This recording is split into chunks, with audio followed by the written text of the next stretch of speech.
ஒரு அரச பயங்கரவாதம் அதனுடைய துணையோடு மத பயங்கரவாதம் தமிழ்நாட்டில் படையெடுக்கிறது.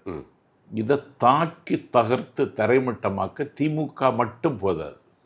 அந்த ஒரு லட்சக்கணக்கான எண்ணச்சலிக்காத வாலிபர்களினுடைய அணிவகுப்பாக இந்த கட்சி என் கண்ணுக்கு தெரியும். அதனால இவனை சரியா ஆற்றுப்படுத்தினா இவன் ஒரு பெரிய ஃபோல்ஸா இருப்பான்னு நான் நம்புறேன். Okay okay. இல்ல கொள்கை எதிரின்ட்டார்ல, அவர் கொள்கை எதிரி, திமுகவை அரசியல் எதிரின்ட்டார்.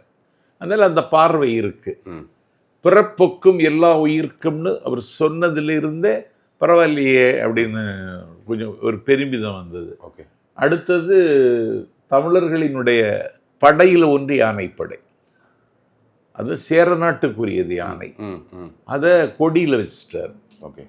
உட்கார் எதிர்வுண்டல் காஞ்சி எயில் காத்தல் நொச்சி அதரப்புறுவது தும்பைன்னு பழைய பாட்டு இருக்கு. போருக்கு போகிற பொழுது தமிழர்கள் பூச்சூடி கொண்டு போவார்கள். ஓகே. பாண்டியர்கள் பனை, சோழர்கள் ஆத்தி, பாண்டியர்கள் மீன், இப்படி போயிட்டு இருந்தாங்க. அப்போ அந்த வாகை பூக்களை சூடிக்கொண்டு போருக்கு போவது வழக்கம். அதையும் அந்த கொடியில் தம்பி வச்சார்.